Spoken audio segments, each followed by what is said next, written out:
Assalamualaikum warahmatullahi wabarakatuh. Hai, apa khabar? Hari ini saya nak kongsikan anda projek pembinaan tembok penahan bagi satu kawasan curam.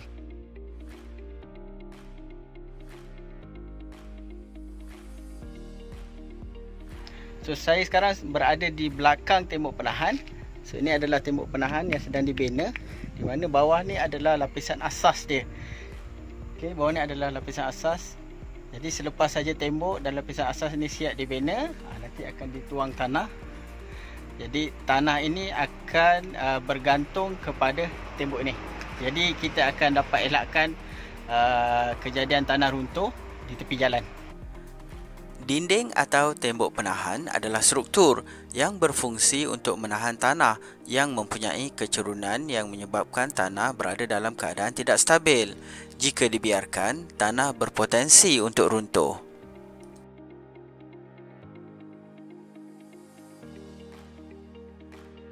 Okey.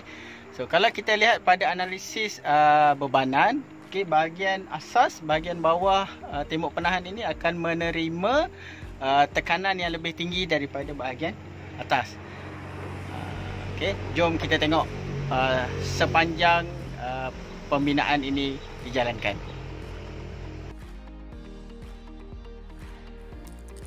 Kecerunan yang membolehkan tanah berada dalam keadaan stabil dikenali sebagai sudut rehat. Sudut ini diukur antara permukaan tanah yang curam dengan permukaan mendata sebelah bawah. Kebanyakan jenis tanah mempunyai sudut rehat dalam lingkungan 30 darjah. Oleh itu, apabila sesuatu jenis tanah mempunyai kecerunan melebihi sudut rehat dan ia juga terdedah selepas struktur asalnya diganggu, tembok penahan perlu dibina.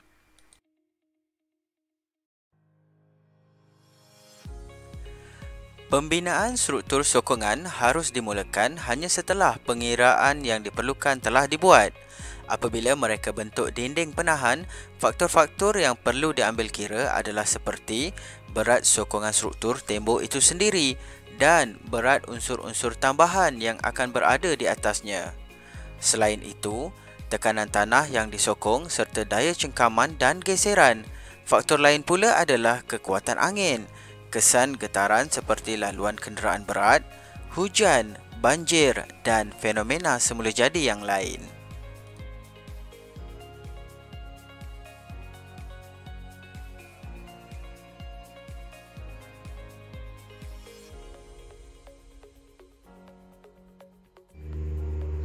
Ini adalah besi tertulang yang digunakan sebagai tertulang di bahagian dalam tembok penahan.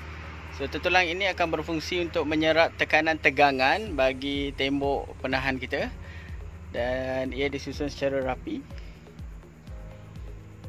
Okay. Selepas sahaja besi ini dipasang dengan ukuran dan kedudukan yang betul, kerja-kerja pemasangan kotak bentuk pula akan dibuat.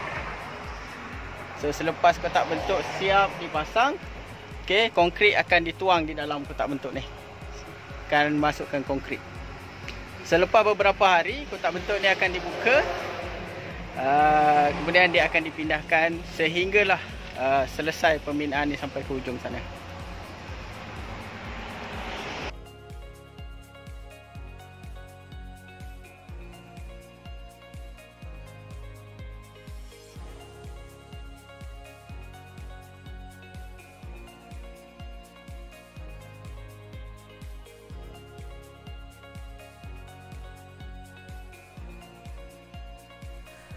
Air bumi merupakan air yang terkandung di dalam bumi.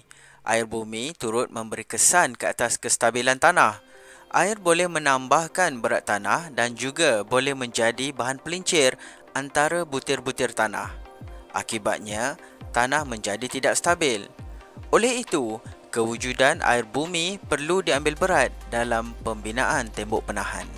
Apabila kita membina tembok penahan, so kita kena buat lubang. Apa pentingnya lubang ini? Baik, dalam tanah, okay, dia akan ada air ataupun dipanggil air bawah tanah. Jadi apabila kita buat tembok penahan, so lubang ini akan membenarkan air dari dalam tanah dikeluarkan. Sekiranya air ni tidak dikeluarkan, dia akan menambah tekanan pada kita punya tembok penahan. Jadi dia akan menanggung bebanan yang lebih. Jadi untuk mengurangkan bebanan, terutamanya daripada air dalam tanah, jadi kita benarkan air dalam tanah ni keluar melalui lubang-lubang yang terdapat pada permukaan tembok penahan kita.